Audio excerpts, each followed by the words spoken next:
Buenas tardes. Hola, Buenas tardes. Vamos a empezar. Bueno, sí, para que, porque tenemos todo frío, así que hoy día no nos mande al patio, dijo la Ingrid. Sí, a recreo, no hay recreo. No hay recreo. Llegaron chistecitos hoy día. Sí, llegamos de la pega. Bueno, vamos a empezar esta clase vamos a orar al Señor para que nos vaya bien, para que nos abra el entendimiento el Señor, para que saquemos provecho de lo que vamos a ver. Y la hermana Sore nos lleva en la oración. Amén.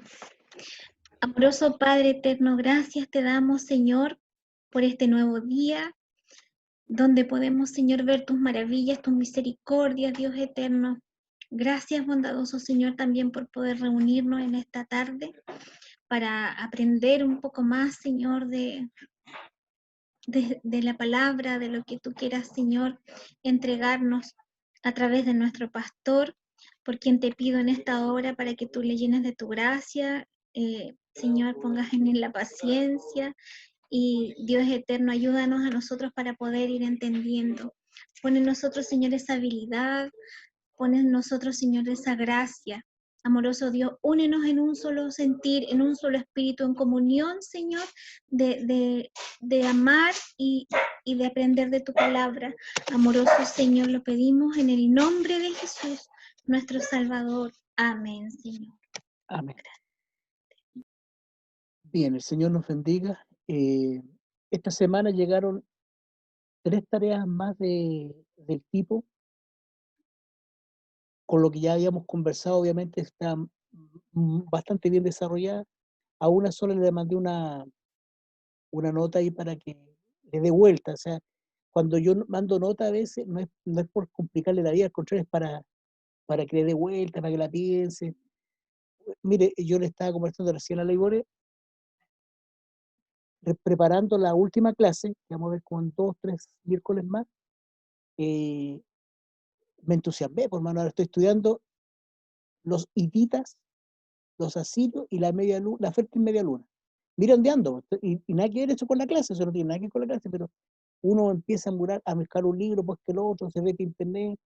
Entonces, es lo mismo lo que quiero que logren ustedes, de que cuando ustedes lean un pasaje, se entusiasmen y busquen el otro, busquen las referencias, las concordancias, porque a veces leemos la Biblia, pero no nos damos trabajo de buscar las concordancias. Entonces, la idea es que busquemos las concordancias, veamos las referencias, para ir mejorando nuestra lectura bíblica, nuestra comprensión de la Escritura, ¿ya? Entonces, vamos a dar por pasado el tipo. Repito, si alguno de los que nos han mandado la tarea del tipo y la quiere hacer, cópiela, pero no copie la tarea por copiarla, o sea, cópiela entendiéndola. Y si no puede, no la puede lograr y quiere hacer y quiere aprenderlo, porque la gracia es que todos aprendamos todo. Usted me escribe, hermano, me puede escribir 20 veces si quiere, a mí no me molesta. ¿Me entiende usted? No me molesta. Usted escríbeme las veces que quiera, preguntando lo que quiera, porque yo me siento honrado del Señor cuando ustedes me preguntan. Porque cuando yo veo hermanos que mandan la tarea, por si una hermana me la mandó escrita a mano, porque no pudo hacer la tabla, pero se dio el trabajo de con una reglita hacer las tablas y escribir con la mejor letrita posible. Oye, eso uno como que se siente contento porque ve esfuerzo, significa que a alguien le está interesando lo que estamos haciendo. Así que bueno, el Señor nos ayude. Vamos a tomar símbolos, ya lo empezamos a ver nosotros, que vamos a hacer una paseta muy rápida del principio de símbolo y luego ahora, bueno, vamos a la parte de la presentación de símbolos.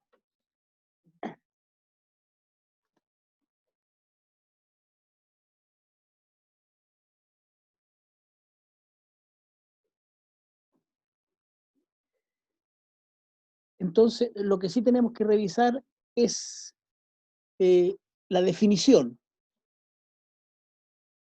Aquí vamos a hablar de tipo, pero usted es algo totalmente nuevo y es mucho más fácil que el tipo. El símbolo es mucho más fácil de entender. Es más fácil enredarse, pero es más fácil entender el concepto. El símbolo es cualquier cosa real y visible que representa algo invisible. ¿Cómo podemos ver eso en la práctica? Pusimos un ejemplo la semana pasada y dijimos esto.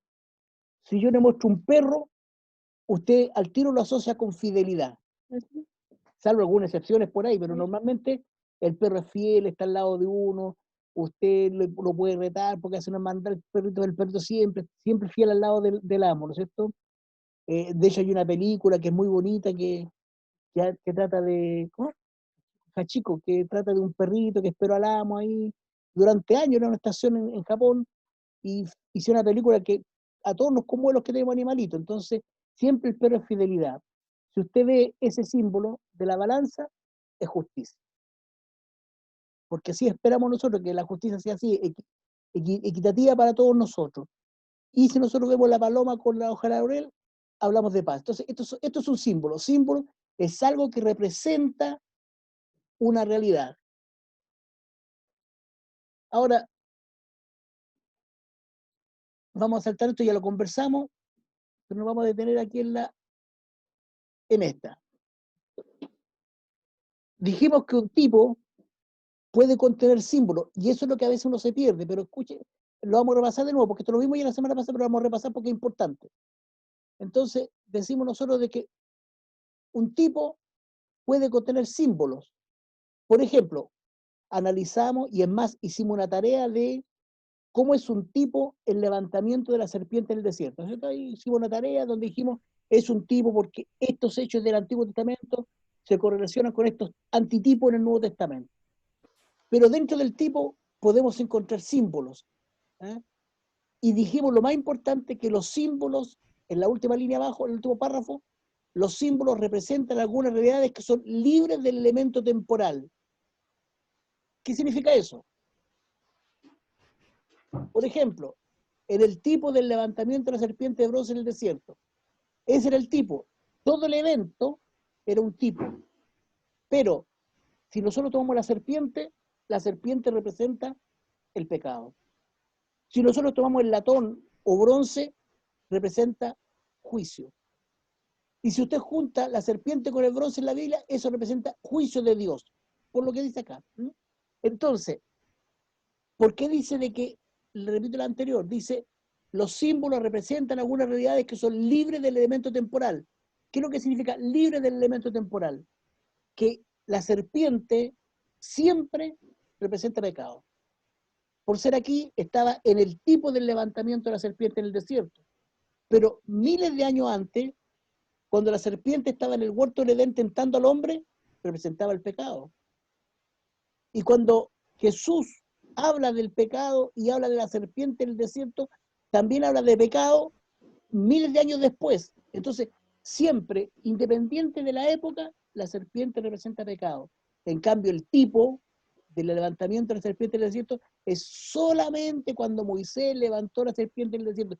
En ninguna otra época se representa ese tipo, solamente en esa época.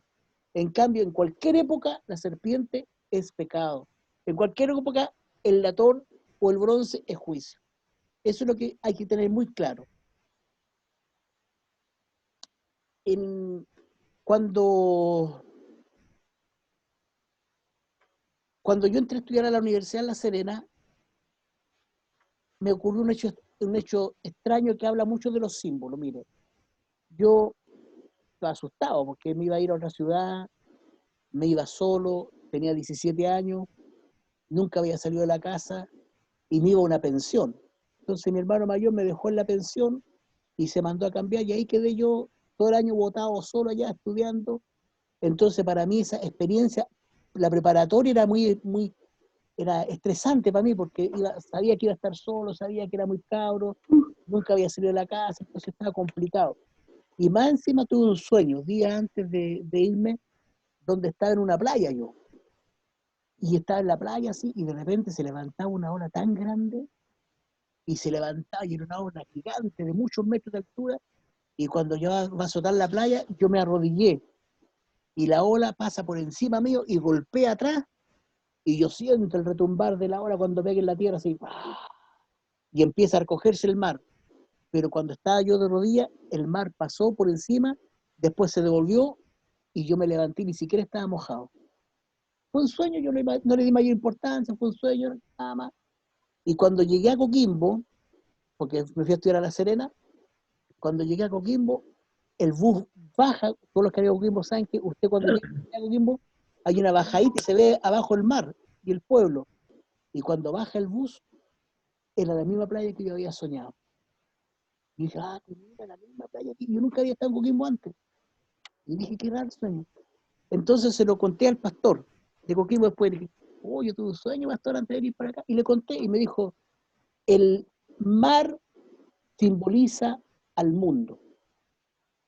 Y el Señor a usted le mostró que el mundo se iba a levantar con furia contra usted aquí mientras esté en La Serena. Pero que usted va a salir victorioso y no le va a hacer nada al mundo si usted lo pasa de rodillas, es decir, en la presencia del Señor.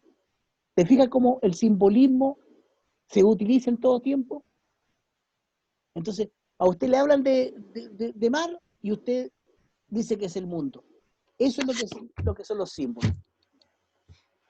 Repasemos otra cosa. Aquí dijimos también de que la dificultad de la simbología aumenta si tenemos presente que un objeto determinado no siempre tiene el mismo simbolismo. Esto es muy interesante. Voy a poner un ejemplo que creo que es y dimos varios ejemplos, pero vamos a ver el más clarito de todo, este. Siempre en la escritura uno ve el león, y el león que simboliza fuerza o realeza. Y que en Apocalipsis 5:5 dice, Cristo es llamado el león de la tribu de Judá. ¿Se fija entonces? El león de la tribu de Judá es la fortaleza de Dios, la realeza de Dios. Pero también el león puede simbolizar lo temible y malo. En 1 Pedro 5:8, vuestro adversario el diablo como león rugiente. Entonces usted me va a decir, pastor, pero ¿cuál es el problema del simbolismo si aquí dice que es malo y allá dice que es bueno? Porque hay veces que usted tiene que tratar de determinar qué significa la presencia de un león. Pongo un ejemplo. Cuando Daniel ve el sueño de las bestias, hay un león entre medio. Cuando Juan ve las bestias, también hay león. Entonces, los estudiosos bíblicos dicen, un león, entonces que significa que hace algo malo. No necesariamente. Porque el león también representa, como vimos allá arriba, fuerza y realeza. Entonces, cuando usted por ser ve una bestia en una imagen, una visión de la Biblia, usted no puede llegar y decir, hay un león, entonces quiere decir que es malo. No, puede ser bueno, porque el león puede ser fuerza o realeza. En cambio, el agua, que vimos antes, la vida es una vida abundante del espíritu, o bien el agua es símbolo de salvación. O sea, el agua siempre es buena. ¿Te fijas? El agua limpia, el agua para beber, siempre es buena. Entonces, cuando usted, en un pasaje bíblico profético que quiere usted interpretar, siempre el agua, puede ser salvación, puede ser vida, por ahí va la cosa, pero nunca va a ser veneno, como el caso de el león, que puede ser fuerza o realeza, como el Señor, o bien puede ser algo maligno y terrible como el diablo.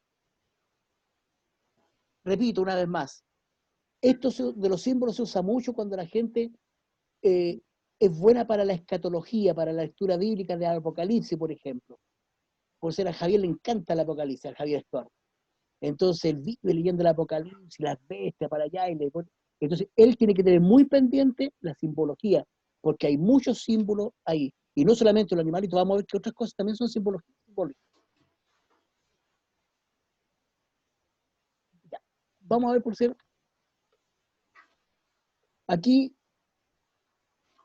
entonces, la clave que tenemos que tener nosotros, que ante esta pluralidad simbólica de muchos objetos, el intérprete tiene que decidirse no por el significado que más abunde, porque decir, 3 veces león, bueno, una vez malo, entonces es bueno. No, tiene que bajarse ¿hace qué? En el contexto. Esto es lo más importante, un estudiazo, lo conversamos estos días. Cuando usted estudia la escritura, cuando usted estudia la palabra del Señor, tiene que ver el contexto. Estos días yo escucho todas las predicaciones que dan por internet, y estos días se cometió un error en una predicación. ¿Por qué?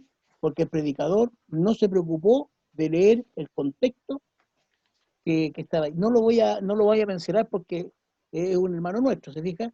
Pero quiero decirle que muchas veces nosotros, siendo incluso predicadores, cometemos errores en la predicación.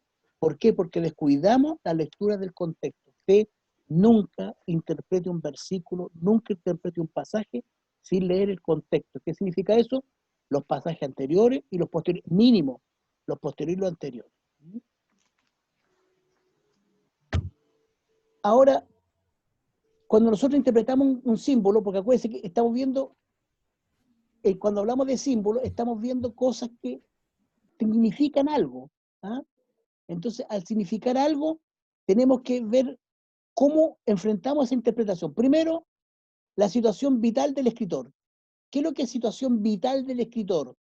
Es la vida que está viviendo en ese instante, por ser, es prisionero, está libre, es esclavo, es rico, es pobre. ¿Me explico por qué? Por ejemplo, el apóstol Pablo escribe algunas de sus cartas desde la cárcel, otras las escribe estando libre. Entonces, obviamente la persona tiene otra perspectiva de la libertad y de la vida y de las cosas, estando en una situación u otra. Por ser, esto se ve mucho en el Antiguo Testamento los profetas. Los profetas profetizaban cuando estaban todavía en Judá y otros profetizaron después cuando estaban en cuando estaban ya en el exilio babilónico. Si usted lee por ser los libros de Ageo y todos esos libros, va a ver que son muy distintos a los otros libros proféticos. ¿Y por qué son tan distintos? Porque vienen llegando de un exilio que les duró 70 años y que fue muy duro para ellos. Entonces, la situación vital del escritor es muy importante. La perspectiva histórica, qué época están viviendo. Por ejemplo, cuando se habla de la reina Esther, ¿dónde está? ¿En qué parte está esa tierra?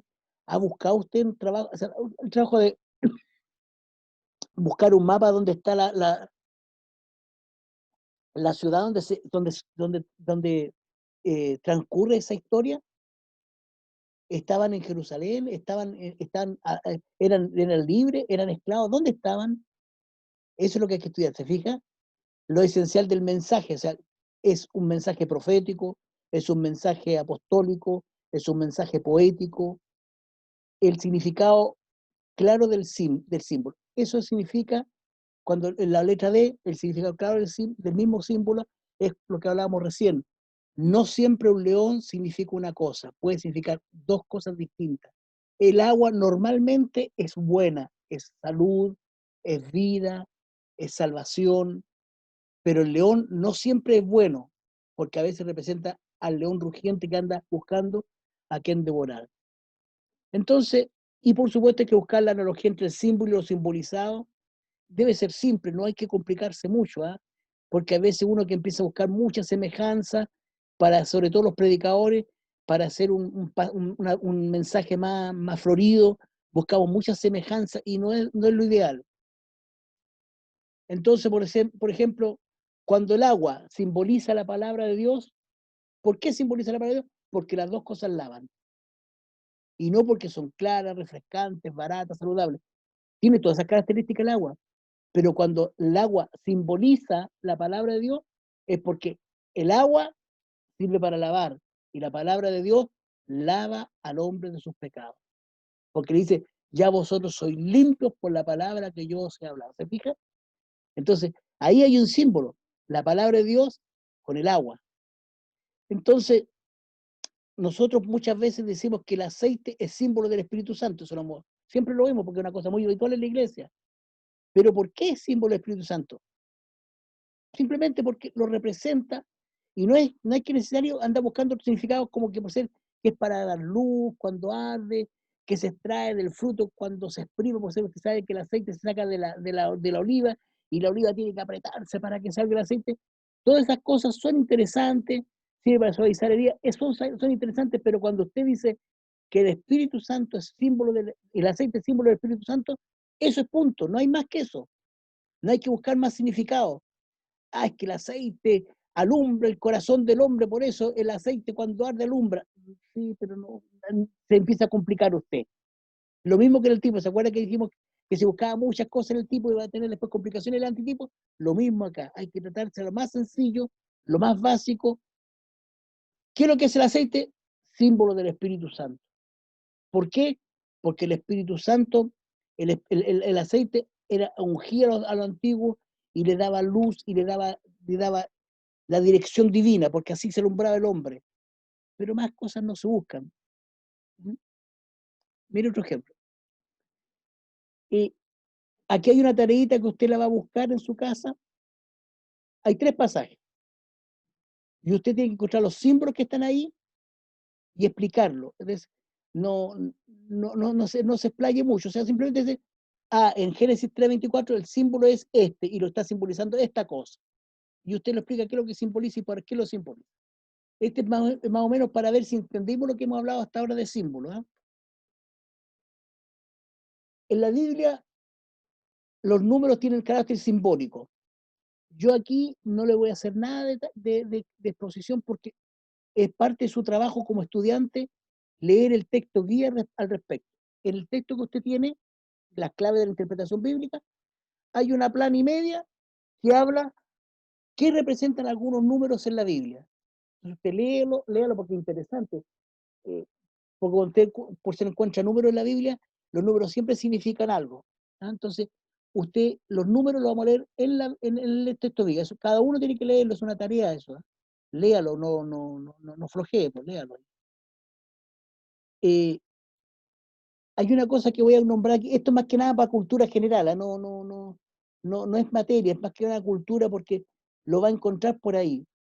Símbolo y gematría.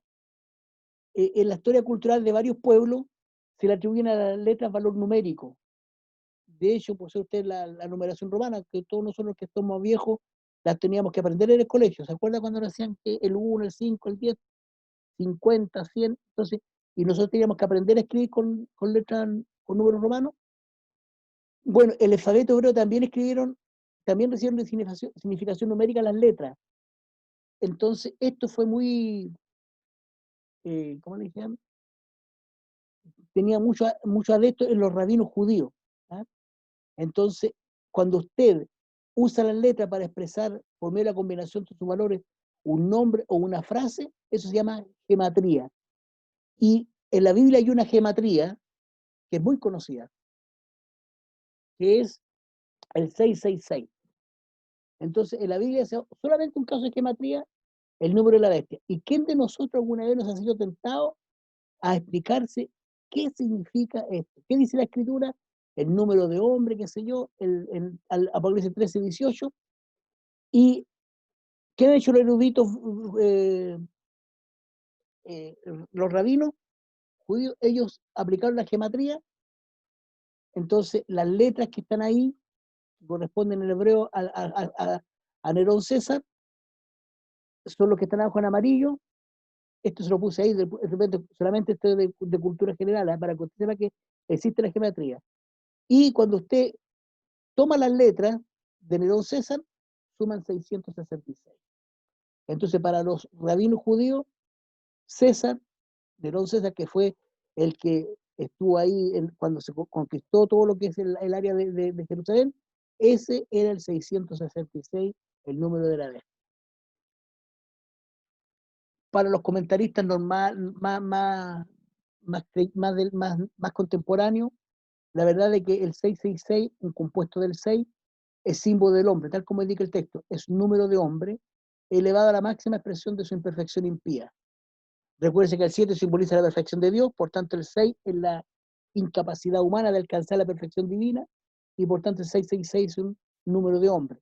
Esa es la explicación que nosotros le damos al 666. Pero la gematría le aplica el 666 y le da Nerón.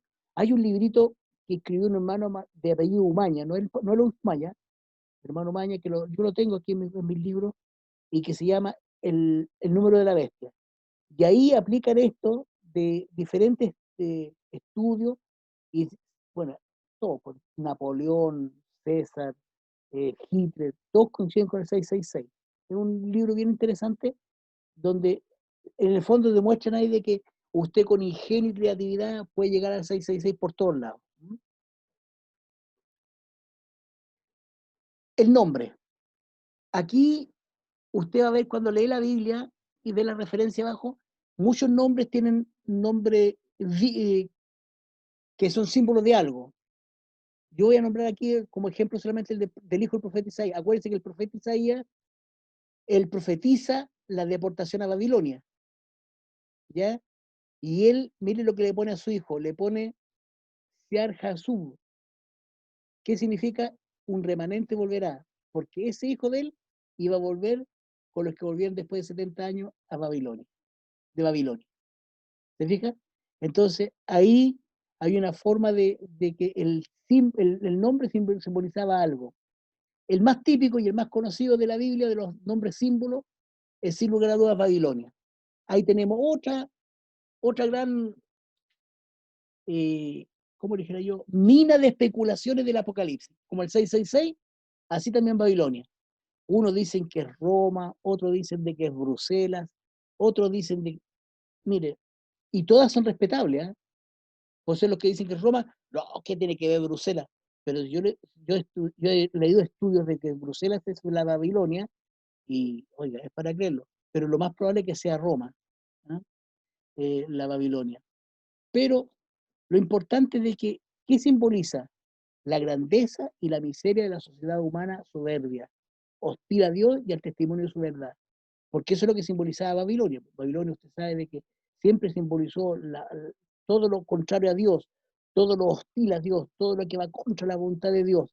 Entonces, cuando en el libro de Apocalipsis habla de ha caído Babilonia la Grande, está refiriéndose a una ciudad que representa un poder, que representa una soberbia, una hostilidad a Dios, al testimonio de la verdad.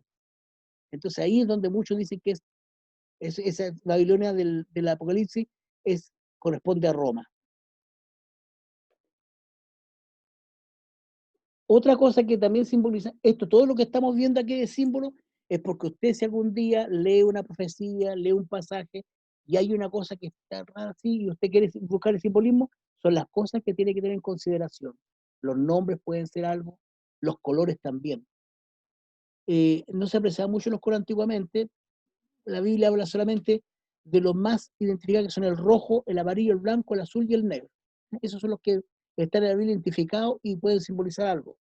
El azul, por ser el color del cielo, sugería lo celestial, lo santo, lo divino.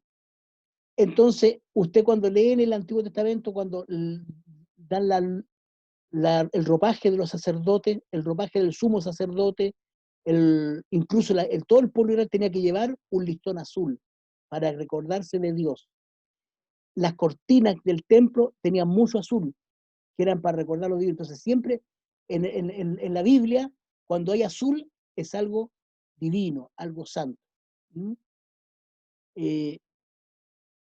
Bueno, ahí hay unos pasajes bíblicos, usted puede leerlos después con calma en su casa y se va a dar cuenta de que siempre que hablaban del sagrado le colocaban un color azul.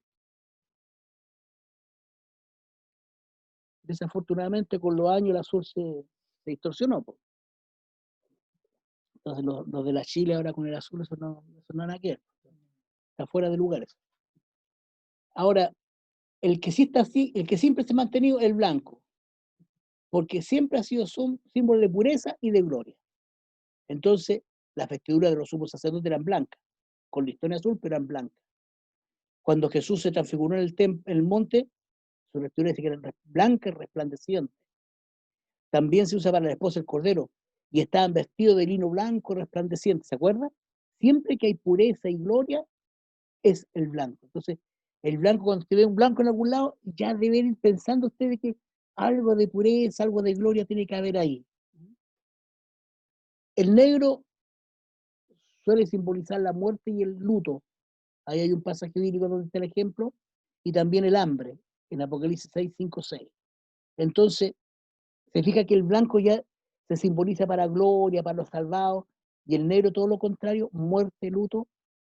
Entonces, cuando usted dice un caballo blanco, ya ese caballo blanco es para pensar de que algo debería haber con la salvación, con la bendición, con la gloria, con el poder. El caballo negro, aquí o hay hambre, o hay muerte, o hay luto. ¿Me explico? Entonces, cuando usted dice los caballos del Apocalipsis, y salió un caballo negro, ese caballo es que tenerle miedo. Algo. El blanco, oye, es de esperanza, puede simbolizar algo positivo. Depende de quién lo monte, pero el caballo por lo menos simboliza algo positivo. ¿Se fija cómo los colores van ayudándonos a interpretar un pasaje? Metales. metales y minerales. El metal más claro de simbolismo es el oro, sugiere esplendor de la gloria de Dios. De ahí usted lee, cuando lee el libro de Génesis, de Éxodo, perdón, cuando Dios le manda a Moisés a hacer el tabernáculo, todo recubierto de oro. El arca recubierta de oro, la propiciatorio de oro, las varas recubiertas de oro, siempre mucho oro. ¿Por qué? Porque simboliza el esplendor y la gloria de Dios. Aparte de que es un metal muy noble, no se corroe, es muy fácil de manipular, se puede laminar. Entonces, de ahí el extendido uso del oro. Pero en simbolismo, el oro es el esplendor de la gloria de Dios. Por eso, todo, si usted se fija en el tabernáculo, usted léalo, porque esas cosas, cuando yo menciono cosas aquí, después usted tiene que decir, voy a leer si es verdad que lo que el pastor dijo. Y usted lee todo el tabernáculo recubierto de oro. Dice que el propiciatorio era una plancha de oro, y los querubines, los que están arriba, eran 2 serafines que estaban ahí con su ala extendida y todo cubierto de oro. Las manillas para tomarlo, de oro.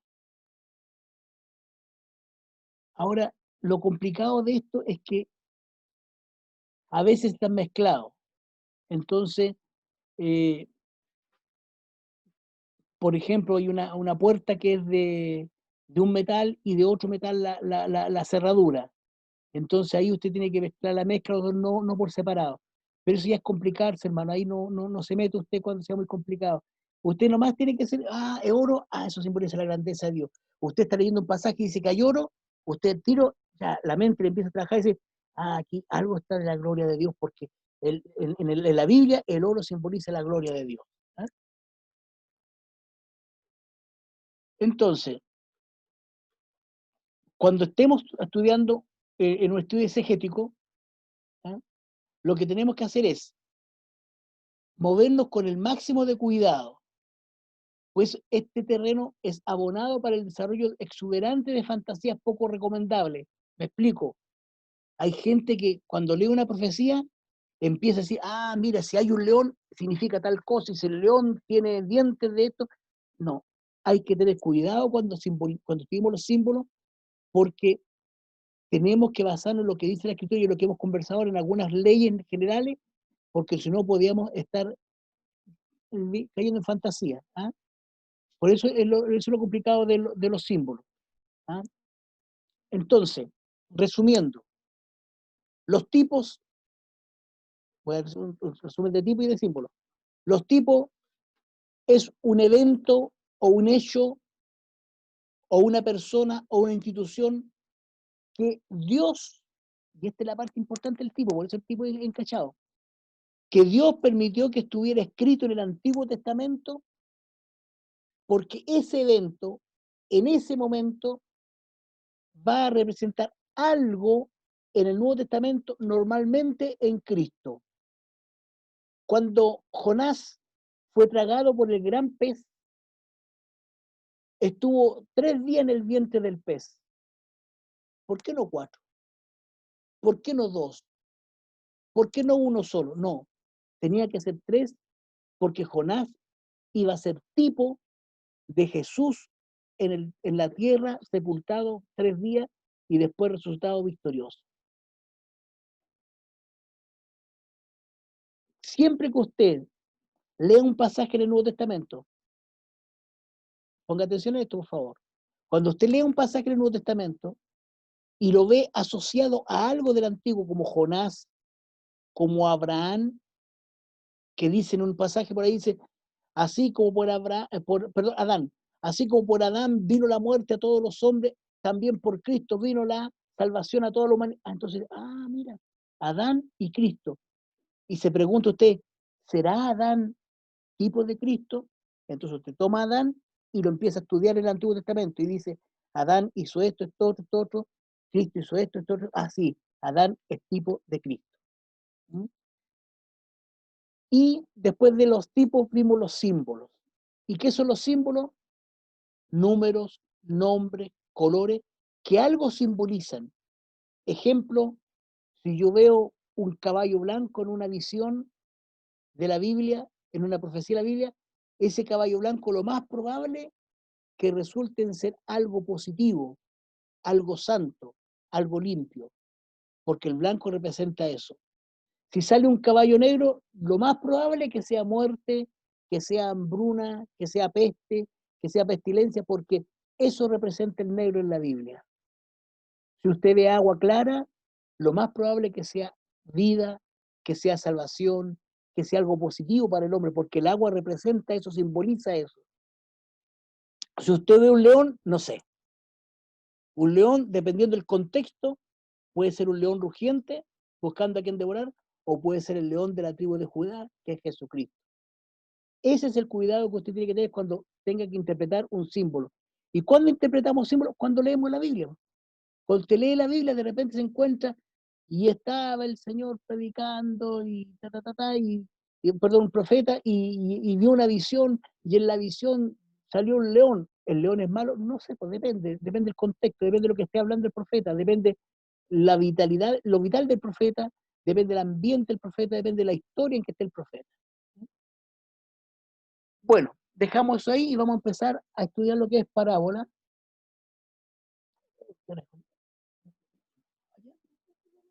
Ya, nos quedan unos minutitos, vamos a usar las parábolas. Esta parte del estudio, que ya estamos ya terminando, ya está casi lo último del curso, es muy bonito, es muy bonita las parábolas. La parábola es una narración más o menos extensa de un suceso imaginario. Alguien cuenta una historia, que por comparación se deduce una lección moral o religiosa. Etimológicamente, el nombre parábolé, corresponde al verbo parábolo, que significa poner al lado, comparar. En efecto, la parábola se caracteriza porque implica la comparación de objetos, situaciones o hechos bien conocidos, tomados de la naturaleza o de la experiencia, y eso lo llamamos imagen, con objetos o hechos análogos de tipo moral desconocidos, que llamamos realidad. Para los que estudiaron matemáticas, ¿se acuerdan de las ecuaciones cuadráticas, ¿no es cierto? De la función cuadrática, ¿ya? AX cuadrado más BX más C, y usted construye esas parábolas, y decíamos que todo lo negativo estaba al lado izquierdo del eje de Y, y lo positivo estaba a la derecha, pero eran lo mismo. Si usted doblara esto por la mitad, lo positivo estaba ya justito encima de lo negativo. Y eso es una parábola. Una parábola es poner un espejo al medio y lo que está allá me está representando algo del otro lado. Una parábola está compuesta de 3 partes: la ocasión, la narración y la lección espiritual. Este es el ABC, usted tiene que meterlo de memoria esto, ¿eh? La ocasión, la narración, la lección espiritual. La ocasión, en algunos casos no se encuentra en el texto bíblico, pero aún el Evangelio no lo reporta. Seguramente Jesús se ha dicho la ocasión. O sea, Jesús siempre que hablaba de una parábola es por algo el Señor mencionaba la parábola. Había una ocasión para hacer la parábola, ¿eh? Lo segundo que tenemos que ver, la narración obviamente tiene que estar, porque si no, no habría la parábola. Y otra vez la lección espiritual. No siempre el Señor señalaba la lección espiritual, porque a veces se la dejaba a los oyentes para que ellos mismos la descubrieran. Vamos a ver ejemplos de todo esto que estoy hablando, pero acuérdense, la parábola tiene 3 puntos: la ocasión, la narración y la lección espiritual. Siempre que nosotros leamos una parábola tenemos que estar pendientes que hay una ocasión para la parábola, hay una narración que es la parábola en sí, y una lección espiritual que es lo que quiere enseñar el que da la parábola a través de la parábola. Ahora, las parábolas no es que Jesús las haya inventado, eran comunes entre los griegos como los judíos. Ahora, lo uno y lo otro habían descubierto su efectividad no solo como un recurso retórico, sino como un valioso material auxiliar didáctico. O sea, los maestros hebreo y griego utilizaban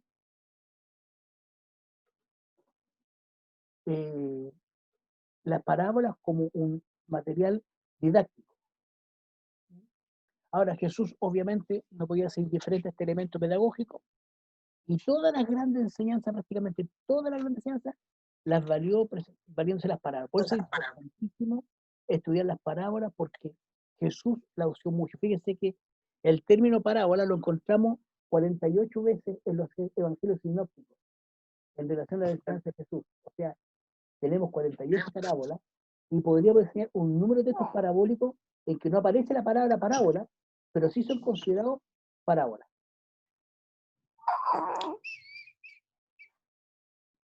Ahora, obviamente, cuando hay tanta parábola,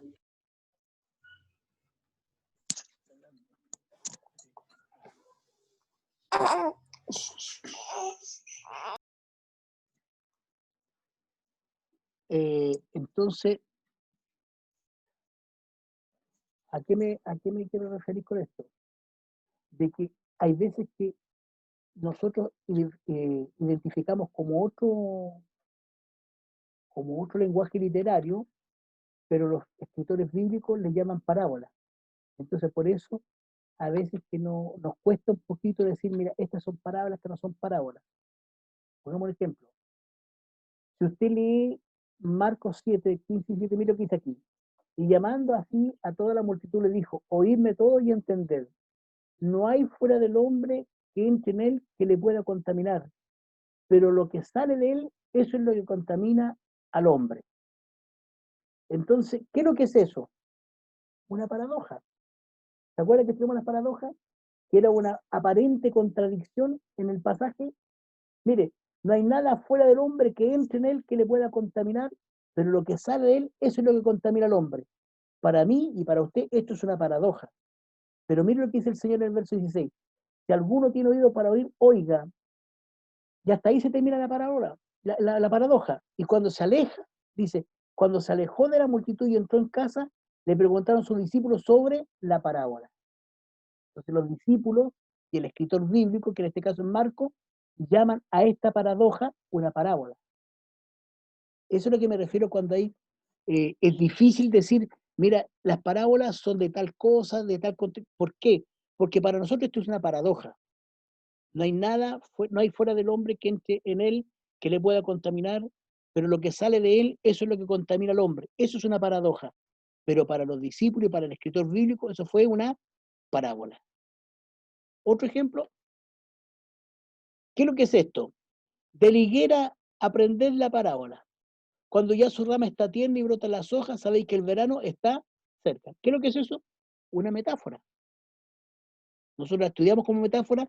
Si usted se la pasa a un profesor de castellano que es más versado que nosotros, decir, ahí estamos frente a una metáfora.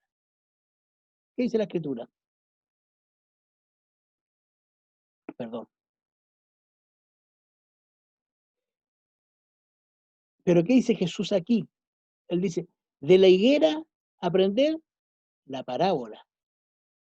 Cuando ya su rama está tierna y brotan sus hojas, sabéis que el verano está cerca. Entonces, lo que para nosotros es una metáfora, Jesús la calificó en Marcos nuevamente como parábola.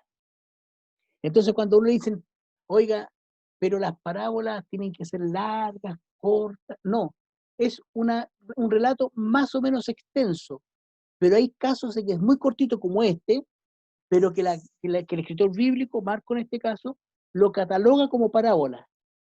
Entonces, por eso es muy difícil decir, mira, la parábola, esta es la definición exacta de parábola, porque hay metáforas como esta, o hay paradojas como la anterior, que el escritor bíblico las cataloga como metáfora, como parábola, perdón. Y si el escritor bíblico cataloga como parábola, nosotros no podemos decir lo contrario. Entonces, ahí hay que tener cuidado. Entonces, no siempre tenemos que ser muy estrictos con las calificaciones, porque muchas veces, repito una vez más, otros tipos de lenguaje figurado son catalogados como parábola por la escritura. Ahora, lo importante de esto es lo siguiente. ¿Qué finalidad guiaba Jesús en el uso de este tipo de ilustraciones? ¿Tenían la intención positiva o negativa? ¿Era un vehículo de revelación o un medio de ocultación? ¿Aclaraban o velaban las enseñanzas que Jesús quería comunicar? Estas preguntas son súper importantes, porque, ¿qué dice aquí? Lucas 8, versos 9 y 10. Y si sus discípulos le preguntaron diciendo, ¿qué significa esta parábola? Y él les dijo, a vosotros os he dado a conocer los misterios del reino de Dios, pero a los otros por parábola, para que viendo no vean y oyendo no entiendan. Este versículo siempre se cita, pero muy pocas veces se analiza, porque aquí hay como una contradicción. Porque aquí vino Jesús a salvar, y para salvar tenía que darse a entender en su mensaje. Entonces, ¿cómo es que para los otros, que no son sus seguidores, le habla para que viendo no vean y oyendo no entiendan? Entonces, a primera vista, parece prevalecer un aspecto diametralmente opuesto al propósito normal de la parábola, que es ilustrar y facilitar la comprensión de la verdad, que de otro modo podría resultar poco inteligible. Mire, ¿qué dice la Escritura? Sobre todo si consideramos el carácter y objeto salvífico de la obra de Cristo. Uno de los motivos de asombro de las multitudes que le oían era precisamente las palabras de gracia que salían de su boca. ¿Se acuerda cuando lo mandaron al alguacil a perseguir a Jesús para que oyeran todo lo que se enseñaba y escuchar alguna cosa para acusarlo? Y cuando volvieron y dicen, oye, ¿por qué se tardaron tanto en volver ustedes? Y él dice, es que si ustedes le oyeran hablar. ¿Y qué? ¿Vosotros también creéis en él? Es que, mire, la respuesta es que si ustedes les oyeran hablar, o sea, los hombres iban a cazar a Jesús, pero fueron cazados por las palabras del Señor. Entonces, ¿dónde radica la explicación para este doble efecto? Porque algunos oyentes eran bendecidos y entendían, y a otros era como que le ocultaba el Señor la verdad a través de las parábolas. Entonces, si usted trata de explicar esto,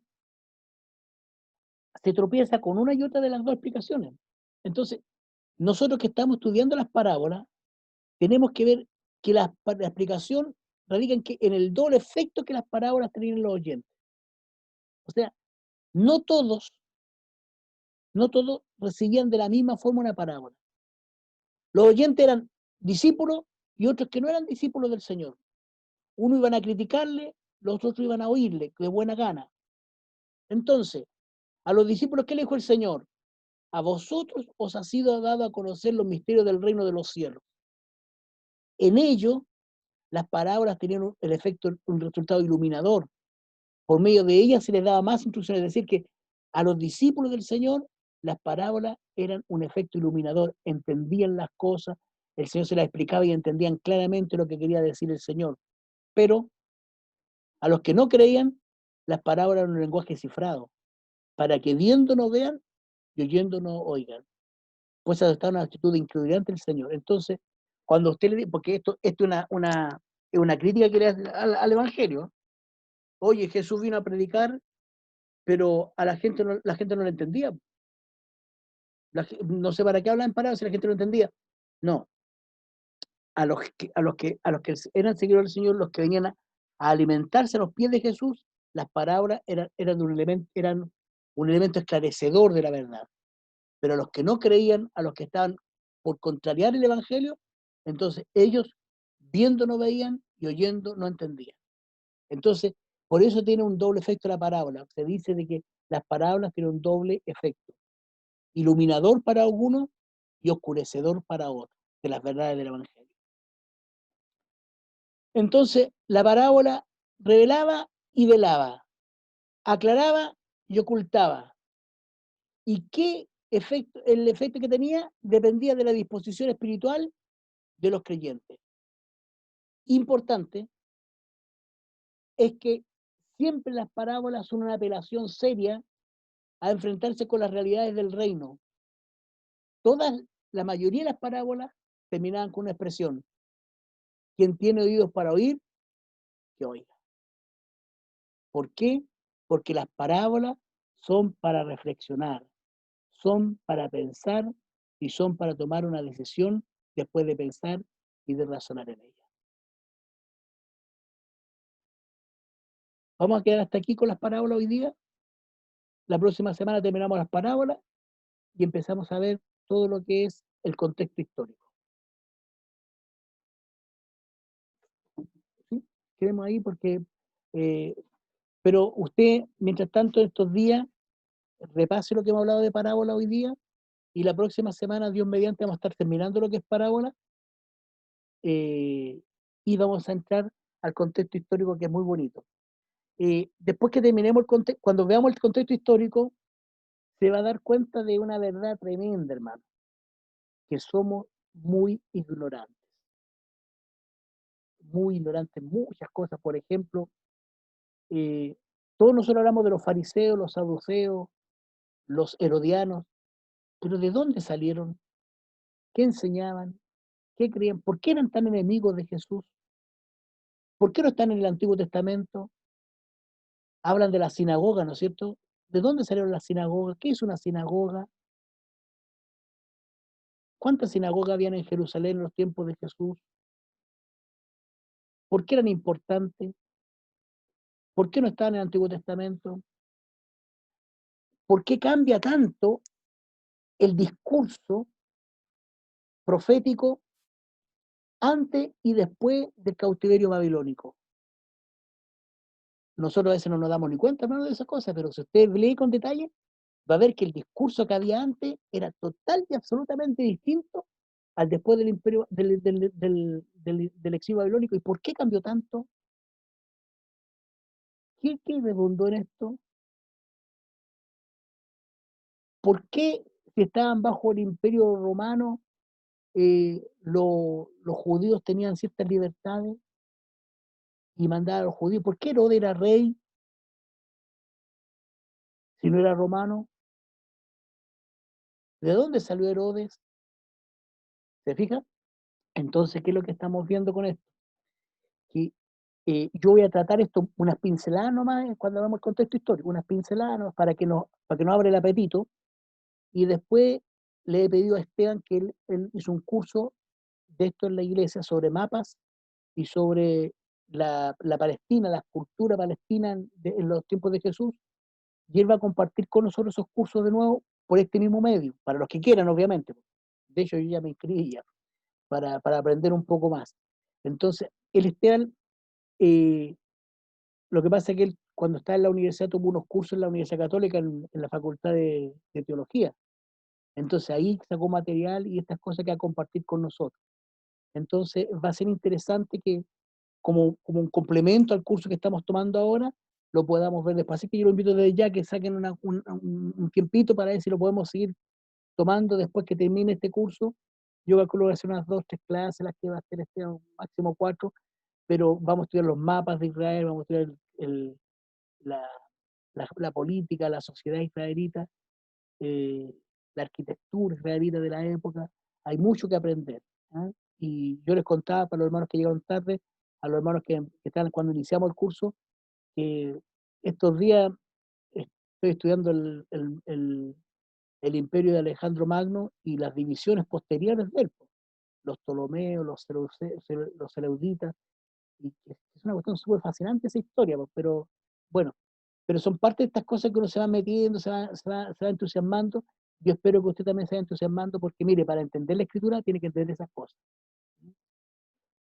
Ustedes escucharon cuando el Julio Aravena coordinó un día y habló de por qué el tiempo que Jesús vino era el tiempo ideal.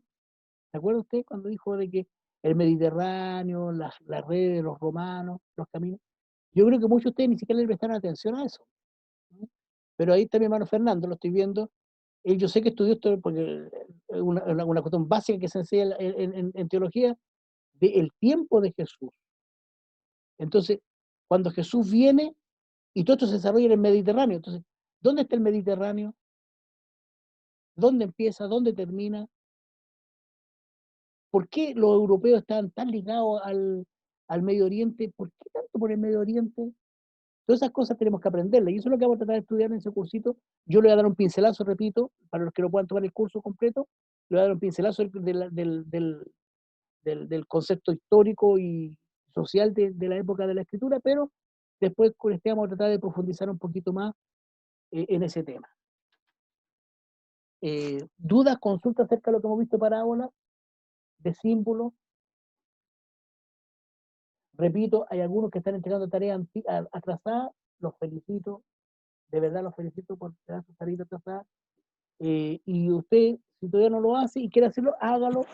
Si tiene que escribir, me escribe nomás, pero no se quede con la duda, o sea, no quede usted puso, sabe que no entendí lo que escribe. Mire, Y con eso yo me pongo a hablar después lo termino. Bueno, no importa.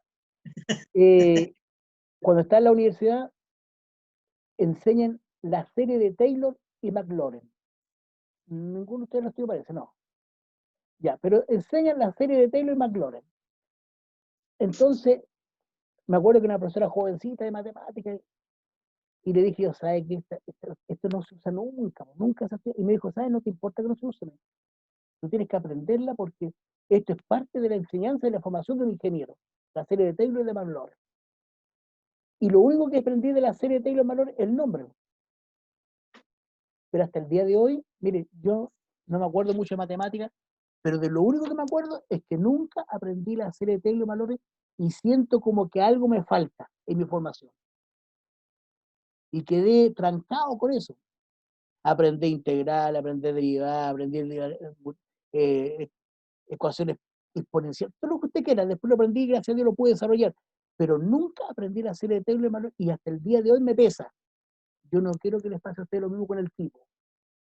Quiero que ustedes entiendan el tipo, que entiendan lo que es una parábola, que entiendan lo que es un símbolo. Y si no, es porque hemos fallado todos. Usted y el que entonces usted me escribe las veces que sea y yo voy a esforzarme para que usted entienda, para que todos quedemos felices después de aprender en el curso. ¿Ah? Vamos a hacer la lista.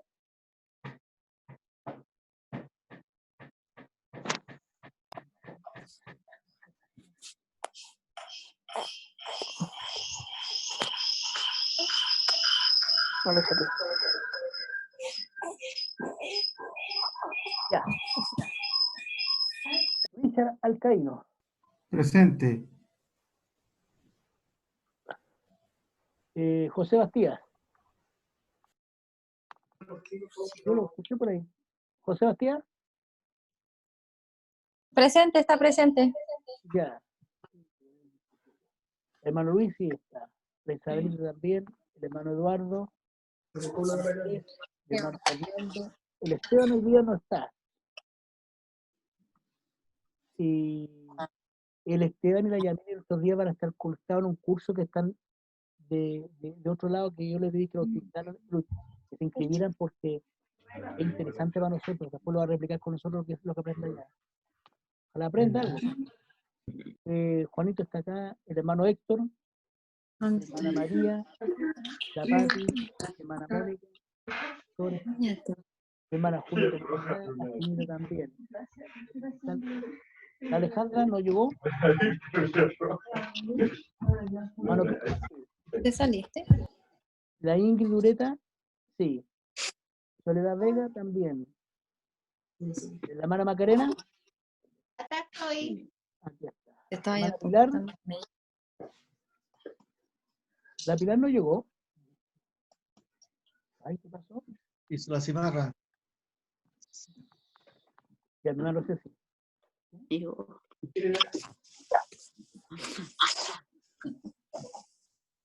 Hermana Rosita. Hermana Rosita, está bien la Pilar, ¿sí? Está en el micrófono.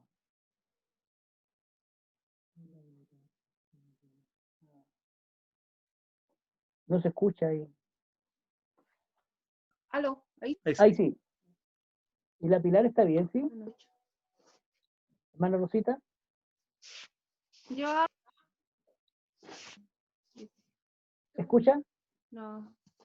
Hermana Rosita, ¿me escucha o no? No, no escucha.